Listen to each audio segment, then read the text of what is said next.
Hola a todos, en la clase de hoy vamos a estudiar aquellos microorganismos que presentan un nivel de organización subcelular. Nos focalizaremos principalmente en los virus, aunque existen otros seres biológicos similares a los virus que pueden representar estados evolutivos intermedios, por ejemplo los viroides o los priones. En el caso de los viroides, los cuales son moléculas de ARN que no se clasifican como virus porque carecen de las cubiertas proteicas, son en realidad agentes subvíricos y son importantes patógenos de plantas. Y existen otros virus, como por ejemplo el virus de la hepatitis D, también llamados algunas veces como virusoides, que tienen un genoma de ARN similar al de los viroides, pero el envoltorio proteico no lo sintetiza el propio virus, sino que derivan del virus de la hepatitis B. Es decir, que para que el virus pueda infectar al hombre debe haber una coinfección con el virus de la hepatitis B. Por lo tanto, es un virus defectuoso. Hay otros casos, por ejemplo, de virus satélites, que también son agentes subvirales formados por un ácido nucleico y que dependen de la coinfección de la célula huésped por otro virus, al cual generalmente se le llama helper o máster, y obtienen de ellos enzimas faltantes en su genoma o, por ejemplo, u otras, digamos, estructuras que necesitan para lograr replicarse e infectar otras células. Otros ejemplos de biones también son los priones, que los tenemos por aquí.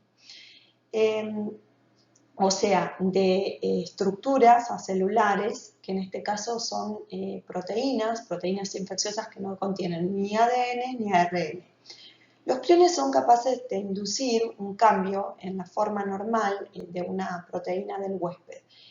Esto lo que hace es iniciar una serie de reacciones en cadena en la que cada proteína priónica convierte en muchas proteínas de conformación nativa normal en más priones.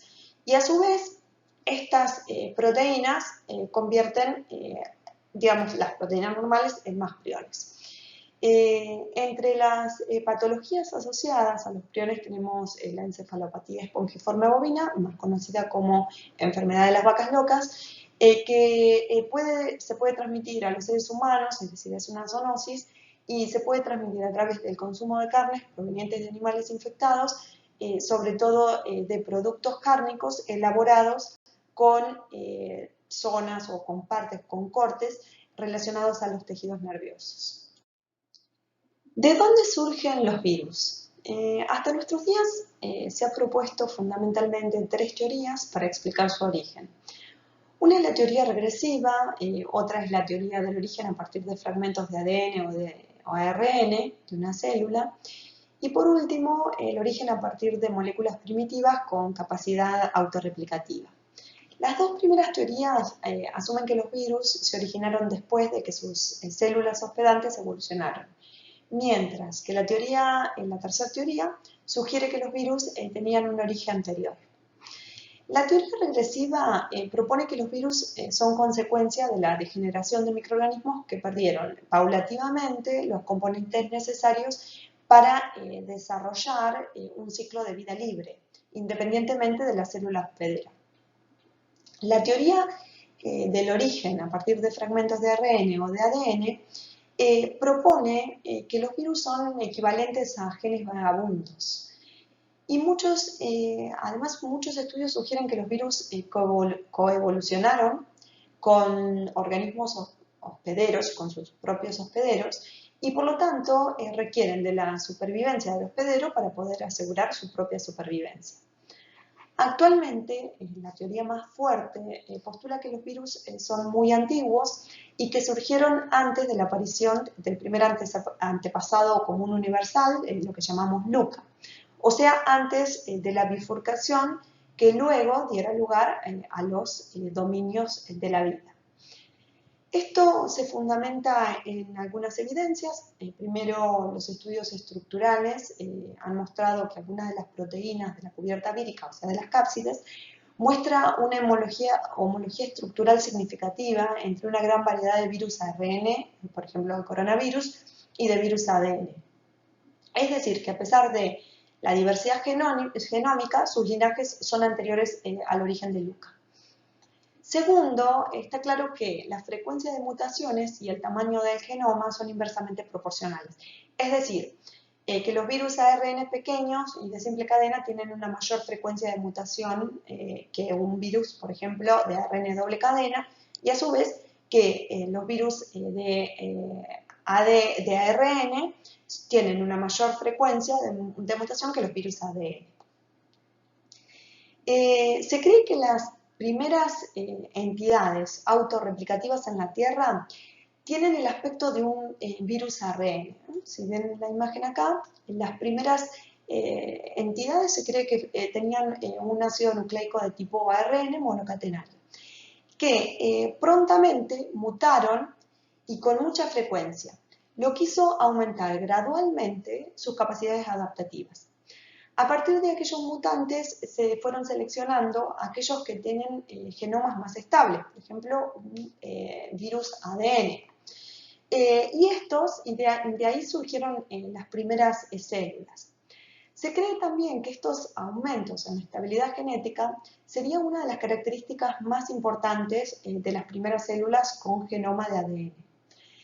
En la figura podemos ver una serie de ciclos de mutación y selección que resultaron en la aparición de ácidos nucleicos estables y resistentes a la degradación por el huésped.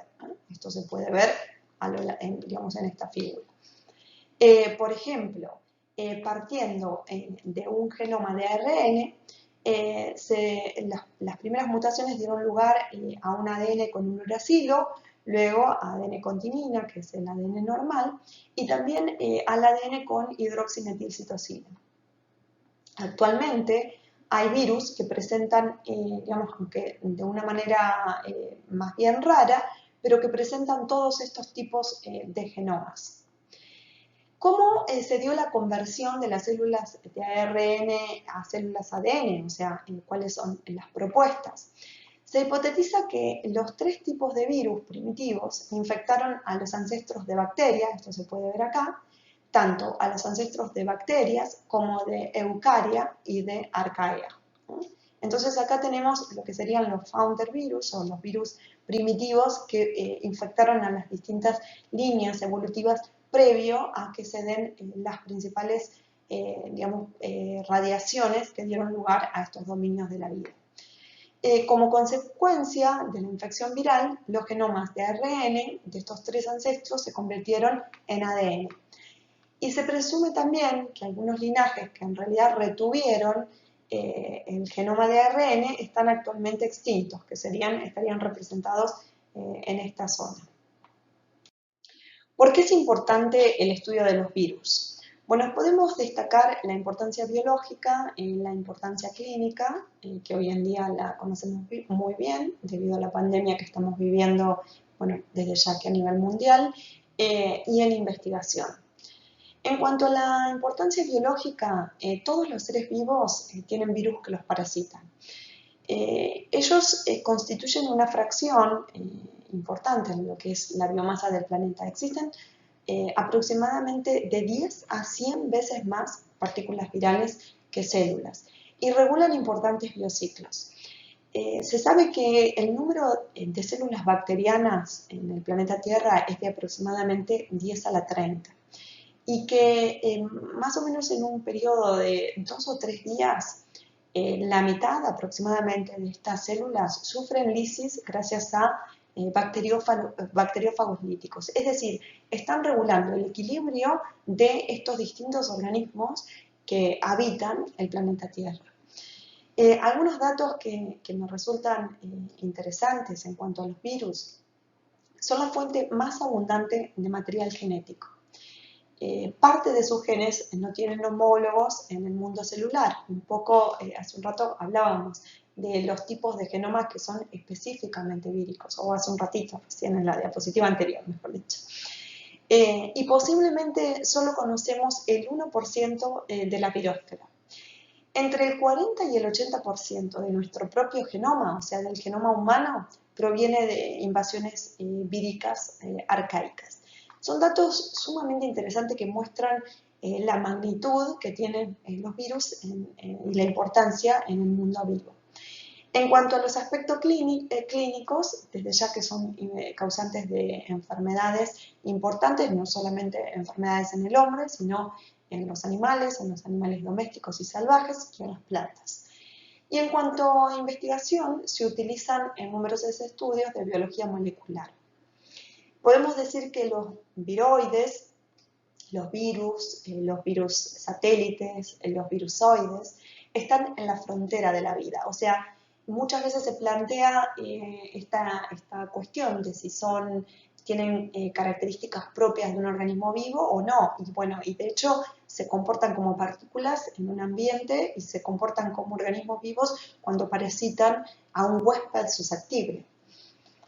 En cuanto a los viroides, sus peculiares propiedades, un tamaño muy pequeño, incluso menor, 10 veces menor que los genes o que los virus, mejor dicho, carencia de actividad como por ejemplo ARN mensajeros y presencia de ribosimas de cabeza de martillo en parte de ellos, han conducido a considerarlos reliquias moleculares del mundo de ARN.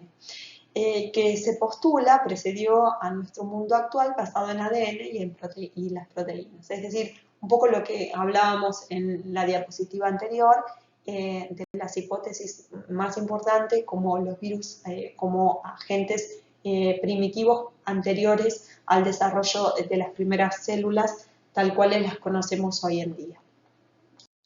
¿Cuáles son las características principales que van a definir a estos tipos de organismos? En primer lugar, sabemos que son parásitos intracelulares obligados, que carecen de metabolismo propio, no se replican en medios inertes, sino que requieren sí o sí de un organismo, de un huésped susceptible o de una célula permisiva que permita su reproducción. Desde ya que poseen un genoma que codifica a determinados productos y pueden evolucionar. De hecho, ya dijimos también que tienen una frecuencia de mutación muy superior a la de los organismos celulares. No son seres celulares. El genoma viral puede ser de ARN o de ADN, pero no de ambos. Los componentes virales se ensamblan y no se replican por división, es decir, no tienen mecanismos equivalentes a la fisión binaria de los organismos procarióticos o a la división mitótica o meiótica de los organismos eucarióticos. Y su ciclo biológico tiene dos fases, una que es extracelular y que es metabólicamente inerte, a la cual le vamos a denominar virión, y otra que es su fase reproductiva, que es intracelular y de hecho es obligadamente intracelular y a partir de la cual el virus va a replicarse y conducir a la formación de más partículas víricas. Otras características importantes es que los viriones pueden contener algunas enzimas, como por ejemplo lisosima, que rompe los enlaces glucosídicos del peptidoglicano, las neuraminidasas, que son importantes para los procesos de infección y para también los procesos de salida de ciertos virus, como por ejemplo del virus de la gripe o el virus H1N1, por nombrar N, proviene de neuraminidasa. Pueden tener polimerasas que son específicas del virus y que las requieren para la replicación de su propio material genético, pero no contienen enzimas que van a estar involucradas en el metabolismo energético, sino que para los procesos que involucran la replicación y el uso de la energía, utilizan la maquinaria metabólica celular. No contienen ribosomas, pero hay algunos que excepcionalmente pueden tenerlos, por ejemplo, los adenavirus, pero no son, producidos por el propio virus, sino que son tomados del huésped al cual parasitan. Bueno, acá tenemos una imagen simplemente como para mostrar algunas de las enzimas que pueden estar, que puede contener un virus y principalmente las enzimas como por ejemplo la neuraminidasa.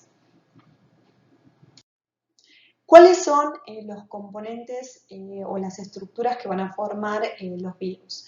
Por un lado tenemos que esas estructuras van a variar según sean virus desnudos o virus con envuelta. Es decir, algunas, la envuelta es lo que va a variar. Todos los virus van a contener un ácido nucleico, el cual puede ser ADN o ARN, y van a contener una cubierta proteica llamada cápside. La cápside es una estructura proteica, como dijimos, formada por una serie de monómeros llamados capsómeros, o sea, cada uno de estos van a ser los capsómeros. En el interior de esta cápside se encuentra siempre el material genético del virus. Puede estar rodeada, en el caso de los virus envueltos, por una envoltura que, digamos, va a ser de naturaleza lipídica. En general, suele haber pocos tipos de proteínas distintas en los capsómeros y en general estas se autoensamblan luego de los procesos de traducción en el citoplasma celular. Ese autoensamblaje puede ser de distintas formas que dan lugar a distintas simetrías, particularmente la simetría helicoidal e icosaédrica del virus. Al conjunto entre el ácido nucleico y la cápside se le denomina nucleocápside. La envuelta va a ser, como ya dijimos, de naturaleza lipídica, o sea, una membrana fosfolipídica, que generalmente no es sintetizada por el virus, sino que la toma de la célula huésped a la cual parasita, pero sí va a contener, que acá vemos estas estructuras, proteínas que van a tener una función en la unión específica a las células huéspedes. Es decir, generalmente se les denomina como nombre genérico espículas y son proteínas que actúan como ligandos que se unen específicamente a los receptores de las células que van a parasitar. Los virus se clasifican en base a distintos criterios. Uno de los criterios es el tamaño del virión o de la partícula vírica, el tipo de genoma, es decir, el tipo de ácido nucleico que presenten, la simetría o la morfología que va a adoptar la cápside, si presentan envoltura o no presentan envoltura, y la genómica, es decir, la secuencia nucleotídica que va a tener el genoma de ese virus. En esta tabla podemos ver algunos ejemplos de virus, algunos de ellos pueden resultarles conocidos, otros no. Tenemos el virus, el huésped al cual van a parasitar, o las células huésped o el organismo. Su genoma, si es un genoma de ADN o de ARN, si ese genoma a su vez es simple o es doble cadena. También el tipo de simetría, acá no estaba la simetría, perdón, el tipo de estructura que tiene el genoma, si es lineal, si es circular o incluso si tiene una molécula o más, o la molécula está dividida en distintos fragmentos. Y después el tamaño del genoma, que va a estar, indicado como el número de bases o de pares de bases que va a tener ese genoma.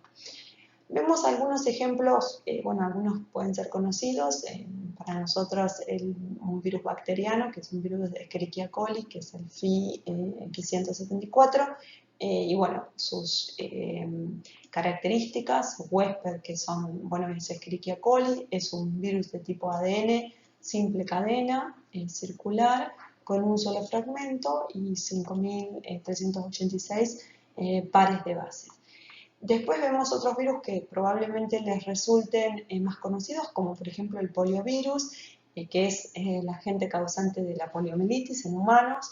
Es un virus de tipo ARN simple, acá podemos ver, que sus cadenas tienen sentido positivo. Quizás lo conocen porque la vacuna está incluida dentro del calendario nacional de vacunación, es decir, la vacuna Sabin o la vacuna Salk.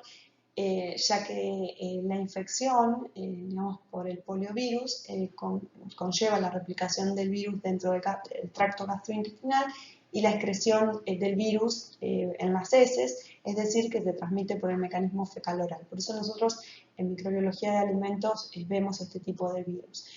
En la mayoría de los casos, bueno, solo se produce una viremia primaria y una infección asintomática, pero en una pequeña fracción se pueden, digamos, dar una viremia secundaria que puede dar lugar a síntomas menores como fiebre, como cefalea, dolor de garganta, pero el principal problema es que en una fracción, que es generalmente pequeña pero es muy importante, del 1 o 2% de las infecciones por poliovirus, el virus ingresa al sistema nervioso central y se replica en las neuronas motoras. Y esto causa la parálisis temporal o permanente del individuo. Vemos otros ejemplos de virus, en este caso tienen hospedadores vegetales, plantas, los virus del mosaico de coliflor y bueno, de otras plantas que son de origen africano. En estos casos tenemos dos virus, que uno es ADN y otro es ARN, con distinta constitución, digamos, en cuanto al genoma. Y después, bueno, otros que quizás también nos suenen son los reovirus. Los reovirus en realidad son una familia de virus que son icosaédricos, no tienen envoltura, tienen, digamos, un genoma, acá se ve clarito, que el genoma está dividido en distintos fragmentos, que pueden ser 10, 12 fragmentos, y la familia en realidad es causante de enfermedades respiratorias y digestivas, principalmente en niños pequeños. Estos virus poseen, digamos, una característica particular es que poseen una doble cápside proteica, lo cual los hace resistentes a muchas condiciones ambientales, a disolventes orgánicos y digamos, estables relativamente estables al pH, a ciertas temperaturas. Son virus muy ubicuos que se distribuyen por todo el mundo y un género muy conocido dentro de los reovirus son los rotavirus, que son las causas más frecuentes de diarreas en niños pequeños. Después tenemos otros virus, por ejemplo el bacteriófago lambda de Escherichia coli, con sus características. Bueno, acá hay una serie de virus que son muy conocidos, los bacteriófagos de la T, también de la serie T-par, como el T4 de Escherichia coli, y bueno, hay una serie de virus que probablemente en algún momento de su carrera quizás los estudian. En la tabla anterior veíamos virus que podían afectar distintos tipos de huéspedes. Acá tenemos principalmente ejemplos de virus animales. Estos, bueno, virus animales tenemos virus ARN y virus ADN y también algunos que, digamos, son virus desnudos y otros que presentan envuelta. Lo mismo para los virus ADN, virus desnudos y envuelta. Y bueno, vemos una serie de ejemplos que quizás muchos de estos nos suenan y algunos no nos suenan. Algunos tienen implicancia clínica y nosotros directamente no los vemos porque no es, digamos, el ámbito de nuestra competencia, y otros que por ahí sí los nombramos porque se asocian o a enfermedades gastrointestinales o que se transmiten a través de la vía fecal-oral y tienen importancia en lo que tiene que ver con la salud y el consumo de alimentos. En cuanto al tamaño de los virus, vemos que los mismos son muy pequeños, pueden tener rangos de tamaños que van desde 20 nanómetros a 250 nanómetros. Las bacterias ordinarias generalmente tienen tamaños que van de 0,7, 0,5 a 10 micrones o menos, la mayoría menos. Y después tenemos otras bacterias que son muy pequeñitas, y que son generalmente también intracelulares, son parásitos intracelulares, pero digamos, tienen una constitución celular, a diferencia de los virus que son acelulares. En esta escala vemos distintos digamos, tipos de células distintos tipos de organismos y también los comparamos con los átomos, vemos por supuesto que las células de plantas y de animales son las más grandes, que las células procariotas rondan en estos tamaños que ya nombramos, 0,7 a 10 micrones, pero como digamos muy grande. Y después tenemos los virus, comprendidos principalmente también en estos rangos de tamaños que también nombramos. Los virus generalmente se miden con la unidad nanómetros, y si nosotros queremos observarlos, solamente los vamos a poder observar a través de microscopio electrónico, diferente a las células animales, vegetales y procariotas, que las podemos ver a través de microscopios de campo claro o microscopios ópticos. Ya para ver estructuras más pequeñas como átomos o moléculas necesitamos otras tecnologías como resonancia magnética nuclear o rayos X.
Acá tenemos otros ejemplos de virus con los nombres de la familia de los distintos virus, y en este esquema están integrados todos los criterios que previamente hablamos que se utilizaban para la clasificación de los virus. El tipo de genoma, si es ARN o ADN, el tipo de simetría, si es icosaédrica o es helicoidal, si presentan envuelta o no, o mejor dicho, si son virus desnudos o presentan envuelta, y a su vez, digamos, el tipo de clasificación de Baltimore, si es, bueno, de tipo 1 hasta la tipo 6.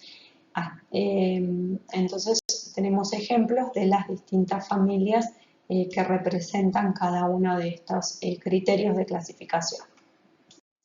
Los viriones o las partículas víricas pueden tener distintos tipos de estructura o de simetría. Llamamos simetría helicoidal a aquella disposición de los capsómeros de forma helicoidal alrededor del ácido nucleico. Y llamamos simetría ecosaédrica cuando los virus se disponen, digamos, de una manera en la cual adquieren la morfología de un icosaedro, que es en realidad una estructura geométrica de 20 caras. Lo que termina haciendo es una estructura muy parecida a una esfera. Los virus, a su vez, como ya nombramos, pueden ser virus desnudos, en el caso de que no presenten envueltas, como en este caso, o pueden tener una envuelta. Y a su vez hay algunos virus que tienen, digamos, tanto una estructura compleja, es decir, que tienen tanto una cabeza icosaédrica y tienen una cola de tipo helicoidal. Los virus con envoltura membranosa generalmente son virus animales, o hay muchos, o hay predominio de virus animales, que son los virus que tienen envuelta, como por ejemplo el virus de la gripe, bueno, coronavirus, el virus de la viruela, hepatitis, el virus del SIDA. Es decir, estos virus poseen, además de la cápside proteica, una envoltura membranosa que no es más que un fragmento de la membrana plasmática de la célula hospedadora que el virus arrastra al abandonar la célula mediante un proceso de generación.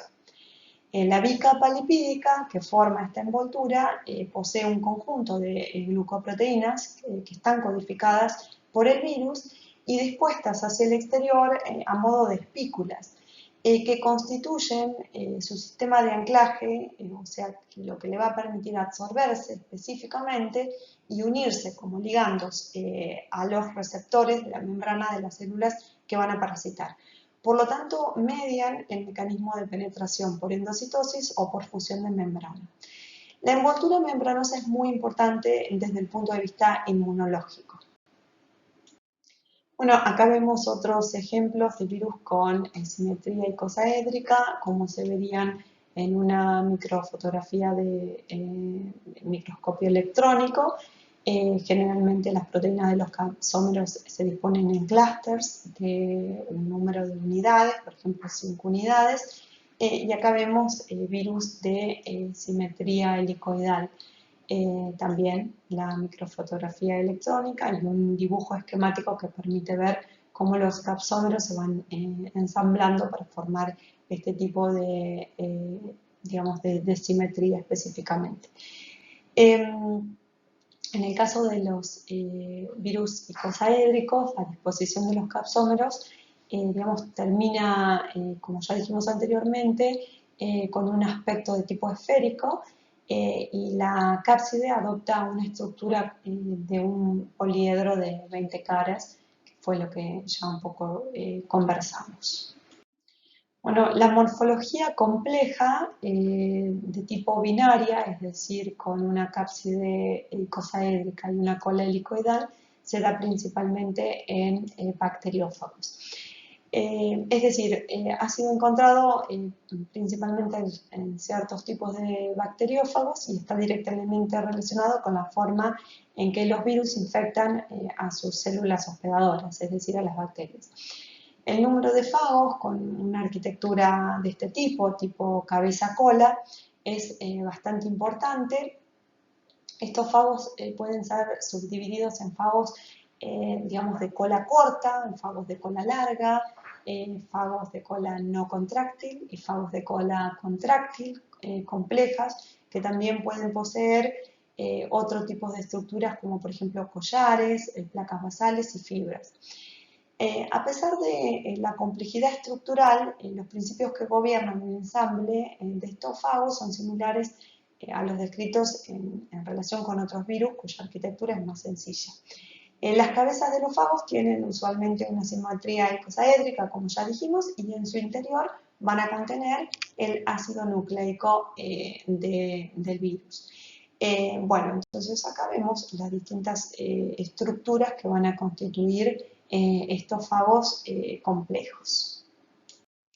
Entre las morfologías complejas, además de la morfología de tipo binaria que ya describimos, se encuentran otras morfologías particulares, por ejemplo en el caso de los poxvirus, que son virus que producen enfermedades relacionadas a la piel, denominadas en su conjunto POX, y que nosotros, el más conocido para nosotros es el virus de la viruela.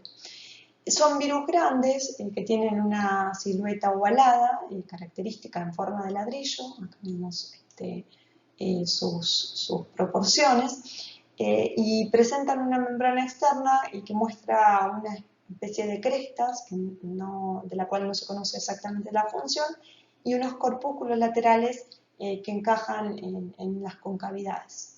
Este sería un ejemplo de un virus que presenta una morfología compleja. Veamos algunos de los componentes de las partículas víricas o de los viriones. En primer lugar, comenzamos con la cápside. La función de la cápside es principalmente la protección del ácido nucleico, de la desecación y de las enzimas tisulares.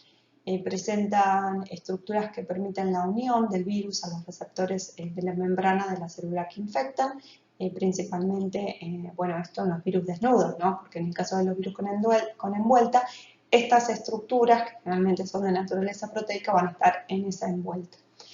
Y actúan como complejo antigénico, estimulando la respuesta inmune del huésped. La envoltura es una membrana que rodea la nucleocápside, es decir, es una bicapa lipídica con proteínas. Los lípidos de esa envoltura proceden de las membranas de la célula que hospedan, esto ya lo dijimos.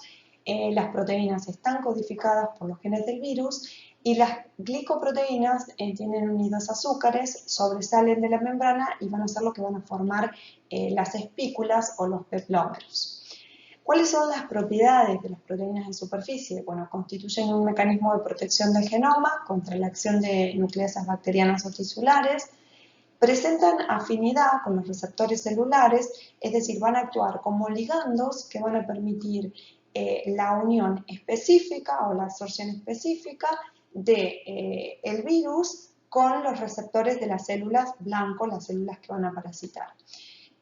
Participan en la absorción y la penetración del virus a la célula huésped, y esta afinidad selectiva es la que va a determinar el tipo de tropismo del virus por determinados tejidos. Por ejemplo, el hecho de las hemaglutininas y las neuraminidasas presentes en el virus H1N1 que hablamos hace un rato.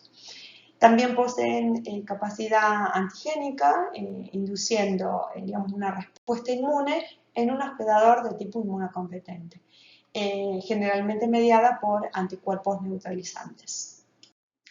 Las proteínas del virus forman parte del 50 al 90% de la partícula viral, pueden ser de dos tipos, estructurales o no estructurales. Las proteínas estructurales van a estar presentes en el virión en una proporción importante y mantienen desde ya la estructura del mismo. Pueden ser de superficie o pueden ser internas. Las de superficie van a constituir principalmente los capsómeros o los peplómeros, que son proyecciones de la envoltura, como por ejemplo glicoproteínas, ya nombramos las hemaglutininas y las neuraminidasas. Y las internas se ubican en la cara interna de la envoltura, entre generalmente las capas de capsómeros. Las no estructurales van a ser las enzimas, que como dijimos anteriormente, no son enzimas asociadas a procesos metabólicos, sino que enzimas codificadas por el virus y requeridas para los procesos de replicación, ya sea que se sinteticen en la fase, digamos, en la fase, en realidad ya sea que se sintetizan, no, que van a sintetizarse en la fase temprana, al inicio de la infección. Los virus pueden ingresar al organismo a través de distintas vías o a través de distintas puertas de entrada, a través de las mucosas, a través de los tractos respiratorios, son muy importantes los virus respiratorios, a través del tracto gastrointestinal, esos son los que particularmente nos interesan a nosotros, ya que son aquellos que se transmiten por la vía fecal-oral e ingresan a través de los alimentos o el agua, o por ejemplo con ciertos alimentos como por ejemplo los mariscos, que pueden ser importantes como vehículos de virus, o pueden ingresar a través de vectores animados, es decir, vectores que a través de inoculación o la vía parenteral directamente introduzcan, inoculen el virus hacia el interior del organismo. Los virus que son desnudos generalmente son resistentes a las condiciones ambientales, y los virus que presentan envueltas lipídicas, como ya dijimos, son más bien sensibles a la sequedad, al pH, al pH gástrico, ¿no? Y a la bilis, entre otros, digamos, barreras físicas o químicas que pueden tener los individuos. Bueno, en este cuadro simplemente vemos algunos ejemplos de virus que pueden ingresar al hombre, al organismo humano, a través de distintas puertas de entradas o vías.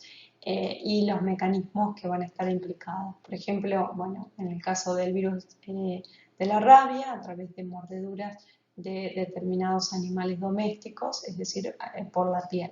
A nosotros nos interesan particularmente aquellos virus que ingresan por la vía digestiva y que van a utilizar las células intestinales o las células del tracto gastrointestinal para su reproducción. Por ejemplo, tenemos el rotavirus, que ya lo nombramos, y que se transmiten principalmente por la vía fecal-oral. Pero después hay una serie de vías que ya nombramos, a través del cual pueden ingresar distintos mecanismos, por ejemplo, no sé, a través del tracto genitourinario por transmisiones de tipo sexual o canal del parto. Todas estas son distintos mecanismos que adquieren o que utilizan los distintos virus para ingresar al organismo humano.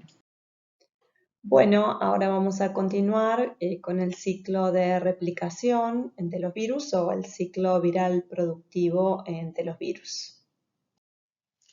Lo primero que tenemos que tener claro es que el ciclo de replicación de los virus va a tener por objetivo generar copias del genoma viral para justamente poder producir progenie viral y los ARN mensajeros necesarios para la síntesis de proteínas estructurales y no estructurales, es decir, aquellas proteínas que van a tener principalmente función enzimática y van a estar implicadas en la replicación del ácido nucleico de ese virus. Comenzamos por la replicación de bacteriófagos, es decir, de virus bacterianos. Primero de todo, recordemos que para que un virus pueda infectar una célula huésped, esta tiene que ser permisiva. Por otro lado, luego del proceso de infección, podemos obtener dos tipos de consecuencias en la célula huésped.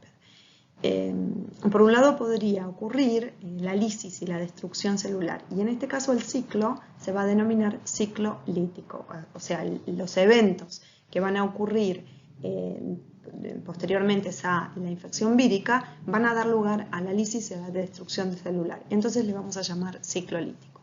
También puede ocurrir en virus que tengan la capacidad de hacerlo, que posteriormente a la infección celular, el material genético del virus se inserte en el cromosoma bacteriano. Y en este caso tendremos un ciclo diferente al cual le vamos a denominar ciclo lisogénico. Entonces, en el ciclo lítico, también llamado ciclo virulento, el virus, después de infectar a la célula huésped, produce la muerte o la lisis celular, ya que, digamos, en el proceso de liberación de las nuevas partículas víricas destruye a las células infectadas. Para que esto se produzca, se dan un número de acontecimientos, que nosotros los vemos acá, que para su estudio se dividen en etapas. Primero de todos se produce la absorción o la fijación a la célula hospedadora. Esta unión es específica, ya que el virus reconoce complejos moleculares de tipo proteico, lipoproteicos o glucoproteicos presentes en la membrana celular, es decir, se une a receptores a través de ligandos propios del virus. Una vez unido a los receptores celulares que actúan como puertas de entrada, se produce la fase de penetración o de inyección. El ácido nucleico viral, que aquí lo vemos, entra en la célula mediante una perforación generalmente que el virus realiza en la pared bacteriana mediada por enzimas, por ejemplo el lisozima, que van a actuar directamente sobre el peptidoglicano. Si bien con los virus animales hay otras formas, otros mecanismos de penetración del genoma viral, principalmente con virus con envuelta, por ejemplo, en el caso de los virus bacterianos solamente va a penetrar el material genético y la cápside va a quedar fuera de las células, es decir, se va a producir una decapsidación y va a ingresar solamente el genoma viral. En este momento se produce mejor dicho, un eclipse del virus, que significa que no se detectan más partículas víricas. Esto lo podemos ver en esta gráfica, que ahora vamos a volver un poquito a la gráfica. En el interior celular, en esta etapa, se empiezan a sintetizar ARN, o sea, se empieza a transcribir el genoma viral. En realidad, la estrategia de replicación del genoma viral va a depender del tipo de virus del cual estemos hablando. Esto ya lo vimos cuando veíamos la clasificación de Baltimore, en la cual, dependiendo de si el virus era ADN o ARN, va a tener distintas estrategias de replicación. Pero en definitiva va a terminar transcribiendo las proteínas necesarias para las proteínas estructurales o las proteínas enzimáticas necesarias para la replicación del genoma viral. Luego que se han sintetizado los componentes necesarios que van a constituir el virus, se produce el ensamblaje de las proteínas estructurales y en el interior va a quedar incorporado el material genético del virus. Y por último, se produce la liberación de las partículas víricas mediante mecanismos en los cuales generalmente también están implicadas enzimas. Veamos entonces el fenómeno de eclipse, es decir, el periodo en el cual las partículas víricas dejan de observarse. En realidad es un periodo muy activo en cuanto a la biosíntesis dentro de la célula huésped.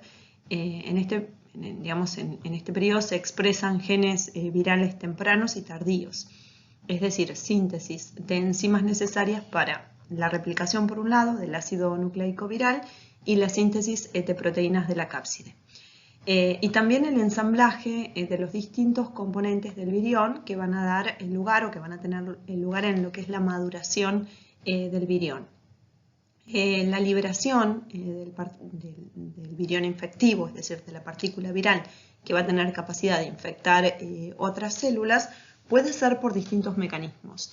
En virus bacterianos, que es en los cuales estamos hablando, y también en algunos virus animales, como por ejemplo en los poliovirus, se produce una lisis celular, es decir, las células se destruyen y se liberan las partículas virales infectivas.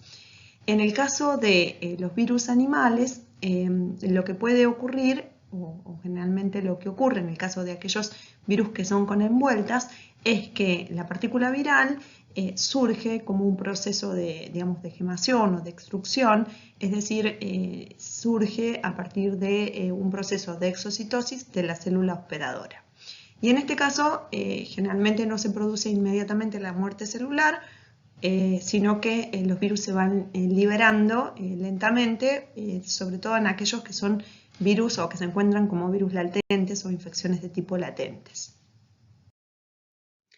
La adhesión o adsorción es una unión específica entre las proteínas estructurales del virus, ya sea la cápside, proteínas de la cápside o proteínas de la envuelta, a los receptores de la superficie celular. Vemos acá digamos, una proteína o adhesina vírica que se adhiere específicamente a un receptor celular de la célula huésped.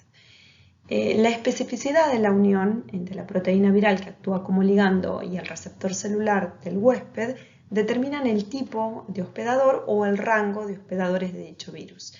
En algunos virus con envuelta, la adhesión digamos, de la adhesina viral al receptor puede inducir cambios en la proteína de la envoltura viral que resultan a su vez en lo que es la fusión de membrana celular y viral, que es este caso que tenemos acá. En el caso de los bacteriófagos, también ellos pueden usar como receptores a los pilis bacterianos. Dijimos que los bacteriófagos se pueden reproducir en una célula dando lugar a la lisis de la misma, es decir, mediante lo que se denomina el ciclo lítico, o pueden integrarse en el cromosoma bacteriano y en este caso darán lugar a lo que se denomina ciclo lisogénico. En el ciclo lisogénico, luego de la unión específica del virus a los receptores, estamos acá en este punto, a los receptores de la célula huésped, el ácido nucleico penetra en el citoplasma y luego se recombina con el ADN bacteriano. Esta forma viral se denomina profago o también se denomina virus atemperado. Y a la célula que lleva el material genético del virus se le denomina célula lisogénica. A su vez, esta célula sigue su ciclo normal de reproducción por fisión binaria, con lo cual las células hijas van a recibir una copia del genoma viral. No se sabe exactamente las condiciones que llevan a que, digamos, de una célula que es de tipo lisogénica pueda dar lugar nuevamente a el ciclo lítico o el ciclo virulento, es decir, aquel ciclo en el cual se va a producir nuevamente la destrucción y la lisis celular. Pero se cree que la disponibilidad de hospedadores y otras condiciones ambientales están implicadas en el hecho de que un virus pueda digamos, iniciar un ciclo lítico o un ciclo lisogénico. Veamos un ejemplo de un bacteriófago, el fago T4 o bacteriófago T4, que es un virus de ADN doble cadena, es decir, corresponde al tipo 1 en la clasificación de Baltimore, que infecta a Escherichia coli. Acá lo que vemos es, digamos, el proceso de infección digamos, y replicación del virus en una célula, el cual puede durar aproximadamente 30 minutos, 25-30 minutos. Este fago pertenece al grupo T-par, que incluye también otros bacteriófagos como por ejemplo el T2 y el T6. Una vez que el virus se une al lipopolisacárido de la membrana externa de Escherichia coli, inyecta su ADN. La unión la realiza en primer lugar por las fibras basales de la cola y luego se produce la penetración, o mejor dicho, la retracción de la cola helicoidal y se realiza un pequeño poro a través de la pared celular por el cual inyecta su ADN. Esto lo pueden ver bastante claro en el gráfico, en el dibujito. El material genético de este virus presenta algunas características diferentes en cuanto a las bases nitrogenadas, lo cual le permiten proteger su genoma de las endonucleasas de restricción y además el virus también usa nucleasas propias para destruir el ADN celular de Escherichia coli. Luego que el material genético está en el interior, se transcriben los genes tempranos, los genes digamos inmediatamente tempranos, los tempranos y los tardíos. O también se les llama por ejemplo, bueno, y estos se van a traducir en proteínas tempranas, proteínas medias y proteínas tardías. El fago de T4 tiene algunas características únicas, como por ejemplo presenta una muy alta velocidad de copia del ADN, por eso le permite reproducirse, replicarse en un tiempo muy corto, y tiene una frecuencia relativa baja de mutación.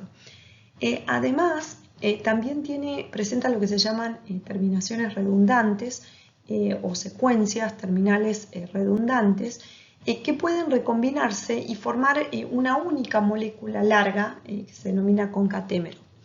Durante el empaquetamiento, que va a ser esta fase final del virus, dentro de las cápsides, el concatémero se corta en segmentos lineales lo suficientemente largos como para que entren en la cápside. Y esto se conoce como encapsulación de la cápside llena. A su vez, la población de los viriones del mismo virus va a tener genomas con el mismo conjunto de genes, pero distribuidos en un orden diferente, en lo cual se conoce como permutación cíclica.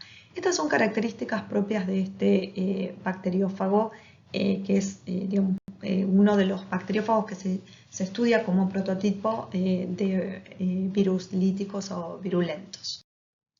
Como ejemplo de un virus que, además de seguir el ciclo lítico, puede iniciar el ciclo lisogénico, veamos al fago lambda o bacteriófago lambda, que infecta también a la bacteria que ya previamente estuvimos hablando, Escherichia coli, y puede usarse como un vector de clonación. El fago lambda es un virus complejo de ADN lineal bicatenario. Los extremos de su genoma, vemos aquí, son cohesivos y ello hace que tras la infección su genoma pueda circularizarse y adopte una forma parecida a un plásmido, que es lo que vemos acá.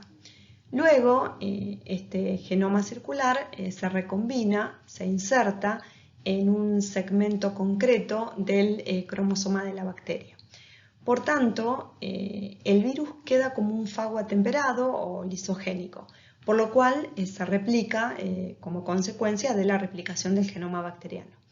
El profago sintetiza a partir de su genoma un represor que inhibe la expresión del resto de sus genes. Pero en condiciones ambientales, que generalmente son condiciones de estrés celular, la bacteria activa un sistema de respuesta que actúa inhibiendo la actividad del represor, lo que culmina por el inicio nuevamente al ciclo lítico, que es lo que va a ocurrir acá. El mecanismo de replicación que se puede ver en esta zona se conoce como replicación por círculo rodante, y en este caso el virus lo que hace es replica su genoma circular empezando por un punto de este y desenrolla solo una de las hebras. El resultado es que el genoma lineal, el resultado es un genoma lineal muy largo, consistente en una gran cantidad de repeticiones del genoma original, que se conoce como concatémero. El virus también sintetiza las proteínas de su cápside y luego se ensambla digamos, en el citoplasma de la bacteria y finalmente produce la lisis y la liberación de las partículas víricas al medio, que van a comenzar nuevamente el ciclo lítico o lisogénico dependiendo de las condiciones ambientales.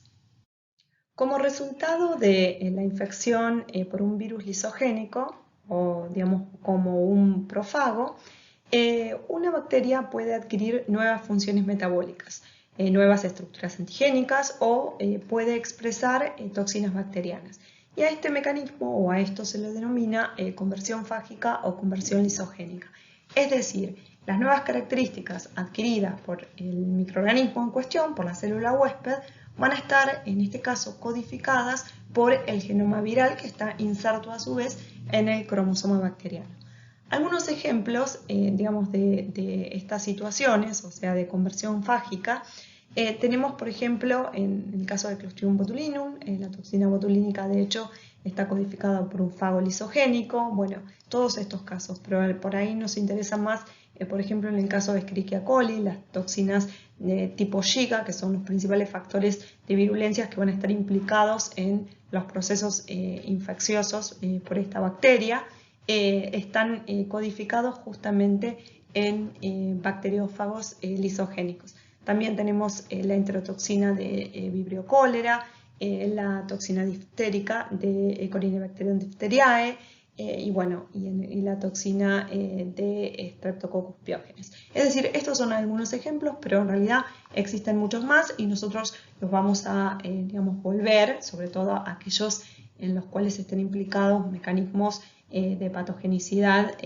asociados a patógenos alimentarios. Vamos a volver más adelante cuando veamos lo que sería la unidad didáctica 2 y las relaciones de salud y de enfermedad asociadas a los vehículos alimentarios. Ahora vamos a continuar con algunas especificaciones que tienen que ver con las infecciones o los ciclos de reproducción de los virus animales. Sencillamente podemos decir que el ciclo viral productivo de un virus animal va a constar o va a estar formado por tres grandes etapas. Por un lado, el virus infecta a la célula huésped, una célula permisiva y una célula para la cual va a haber una serie de receptores que le va a permitir la absorción y la fijación. A expensas de esta célula se va a multiplicar, va a replicar su genoma viral y finalmente se van a liberar una gran cantidad de partículas víricas.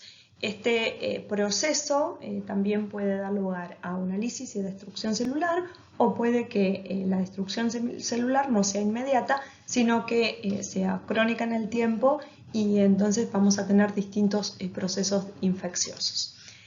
El ciclo viral productivo, como dijimos, inicia con la absorción, es decir, la unión específica de la proteína viral de la superficie con el receptor de la membrana citoplasmática.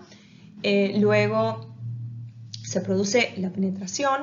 Generalmente esta penetración puede ser de distintos tipos, puede ser una penetración de tipo endocitosis mediada por receptor, o puede ser a través de un mecanismo de fusión de membranas.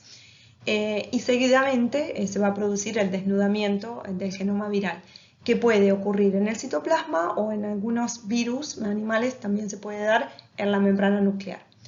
Una vez que el genoma se encuentra suelto en el citoplasma o en el núcleo de la célula, va a expresar y replicar su genoma.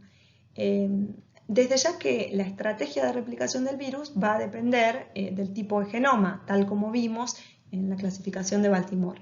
En los virus de ARN de cadena positiva, o luego de la transcripción de los genes del virus que van a dar lugar a ese ARN mensajero, o a ese ARN mensajero de cadena positiva, se van a traducir las proteínas virales. Las proteínas se sintetizan en diferentes momentos. Al principio comienzan a expresarse las proteínas tempranas, las cuales generalmente van a interferir con el metabolismo celular de la célula huésped, o también pueden tener función de polimerasas virales, es decir, polimerasas que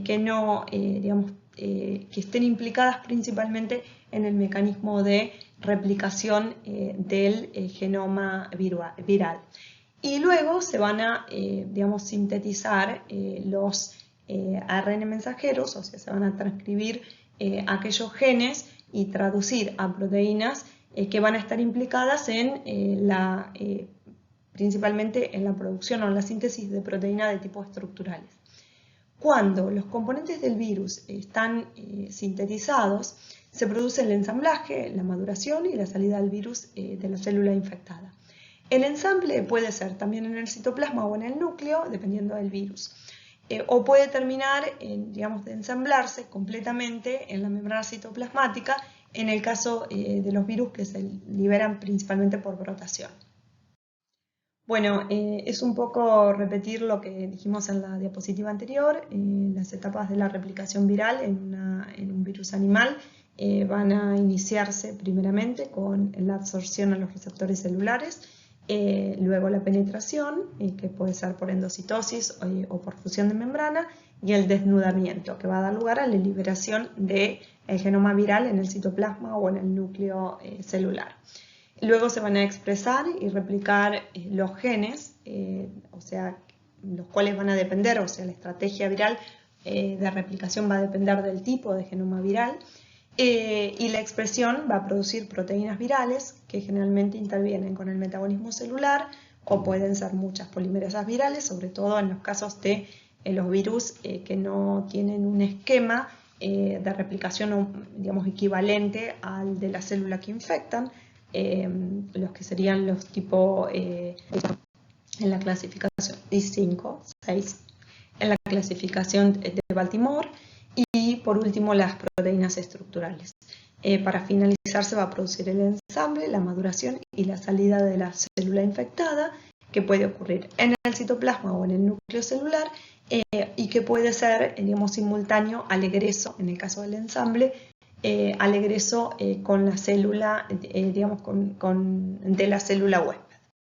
La replicación viral se diferencia del proceso de división celular usado por las células procariotas y eucariotas, es decir, por los procesos de fisión binaria y por los procesos de mitosis y meiosis, respectivamente. No se dividen ni aumentan de tamaño. Las partículas virales, en realidad, una vez que ingresa, se desintegra, o ya sea en el interior del citoplasma o previo, por ejemplo, en el caso del desnudamiento o de capsidación de los bacteriófagos, y luego se sintetizan completamente, se sintetizan de novo. Es decir, cada uno de sus componentes para ensamblarse en el interior de la célula y luego liberarse por un mecanismo de lisis o por, digamos, una salida lenta de las partículas virales que se sintetizaron y que se ensamblaron nuevamente. Esto también, un poco lo repasamos simplemente para repetirlo. La estrategia de replicación viral va a depender del tipo de genoma. Entonces acá tenemos los distintos tipos de genomas virales, los cuales, digamos, siempre se comparan con el ARN mensajero, es decir, el ARN que puede traducirse a proteínas. Bueno, de sentido positivo, ¿no? Entonces, cada uno de los genomas virales van a tener que de alguna manera poder sintetizar este ARN mensajero de sentido positivo, que es el que puede traducirse en los ribosomas de las células huéspedes. Bueno, vamos a ver o repetir diferentes estrategias de desnudamiento del genoma viral. Las tenemos acá. Estas estrategias van a depender de si los virus son desnudos o si son virus con envuelta. Estamos hablando de virus animales. En el caso de los virus desnudos, puede ingresar el virus a través de un mecanismo de endocitosis. En este caso el virión se va a adherir y se va a fijar al receptor en la superficie celular y se produce una invaginación que envuelve a la partícula viral y la introduce al citoplasma, donde la va a liberar en un endosoma. Los virus, digamos, envueltos también pueden ingresar por endocitosis, como en este caso, pero luego de que se produce la endocitosis, se produce la fusión de la membrana del endosoma y la de la membrana del virus, ¿no? Lo que sería la envuelta del virus. Y por otro lado también se puede producir directamente lo que es la fusión de membranas, de la membrana de la célula huésped a la envuelta lipídica del virus. Bueno, acá tenemos un ejemplo del ciclo de vida del SARS-CoV-2 con sus estrategias de replicación, con la forma en que ingresa a las células huéspedes, a las células para las cuales tienen tropismo en el organismo humano. Pero la idea es que esto lo expliquen ustedes en la próxima clase, así que nosotros lo vamos a volver a repasar cuando ustedes ya hayan visto y hayan aplicado un poco esta información general que venimos dando hacia algunos virus que nos interesan en particular en este momento. ¿Cuáles son los efectos que puede producir la infección vírica en los virus animales? Bueno, hay una gran cantidad de efectos. En general podemos decir que el caso, digamos, más sencillo al menos de estudiar es que a partir de la infección del virus en la célula animal se produzca, digamos, una destrucción, es decir, se empiezan a comandar las actividades metabólicas de la célula por el virus animal, lo cual lleva a digamos, una destrucción de la propia célula y lisis. Esto da lugar a una muerte inmediata de la célula o una muerte en el periodo en el cual duran los procesos de replicación vírica. Por otro lado, se pueden dar otros fenómenos. Se pueden dar algunos fenómenos que son fenómenos que se llaman citopáticos, que ahora los vamos a ver. También se puede dar que los virus queden como una infección de tipo latente, en donde el virus generalmente queda en el citoplasma celular y cada tanto va produciendo de forma lenta partículas víricas que se van liberando por gemación o por brotación, y que esas partículas víricas a su vez pueden iniciar otros ciclos, otras infecciones que den lugar también a más infecciones de células huéspedes que van liberando más virus. A esto se le llama infección de tipo latente. Hay otras infecciones que también se llaman infecciones de tipo persistente, que ahora vamos a ver un poquito la diferencia, y también la infección vírica puede dar lugar al fenómeno de transformación celular.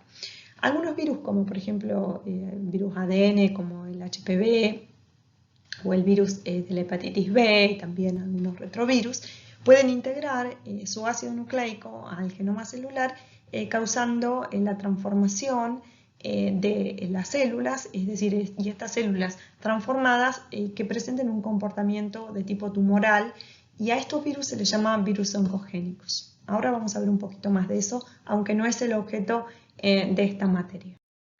Los virus producen diversas alteraciones al infectar las células. El cambio morfológico que se produce y que se puede visualizar microscópicamente se conoce como efecto citopático. Este efecto citopático puede ocurrir tanto en las células de los organismos vivos como en las células de los cultivos in vitro.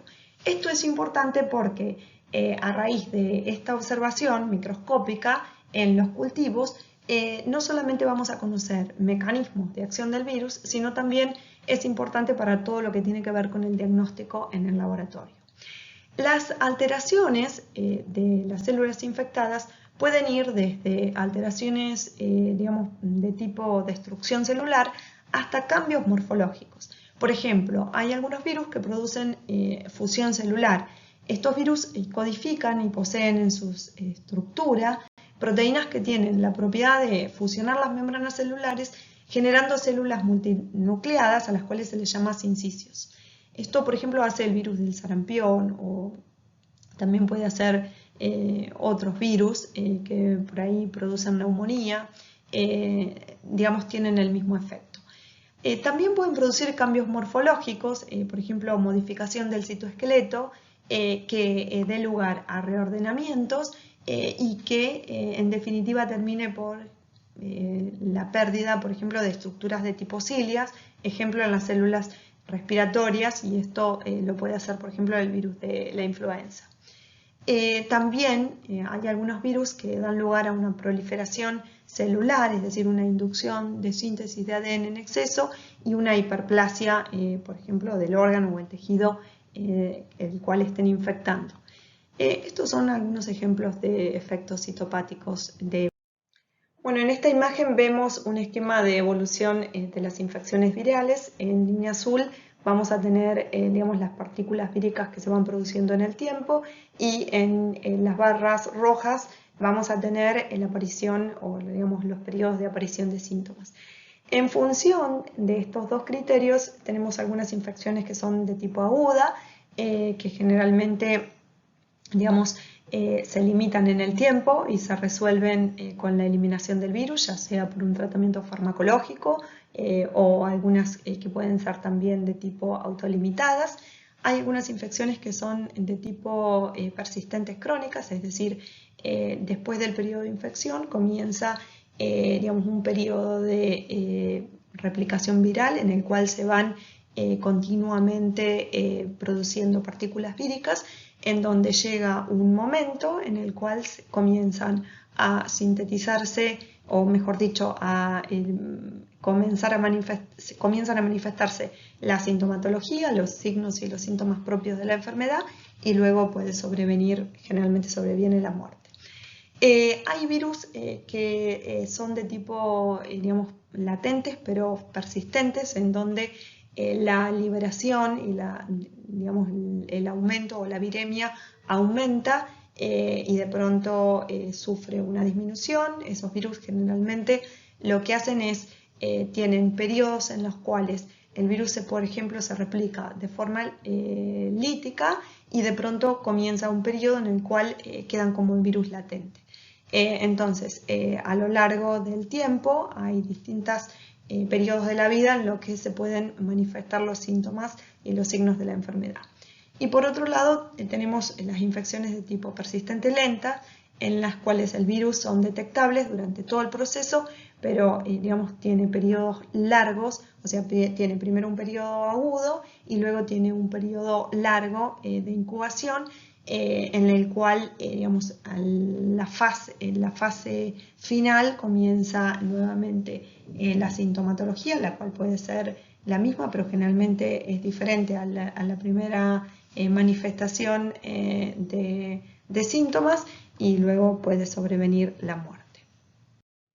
Bueno, simplemente para mostrar procesos de replicación en virus animales donde varían las etapas de reconocimiento, o sea, van a variar los tipos de receptores, va a variar el tipo de penetración a la célula huésped, ya sea un mecanismo endocítico, como en este caso, y luego un mecanismo de difusión de membranas, los procesos de replicación que van a depender del genoma viral, la maduración en donde se puede dar y la liberación del virus.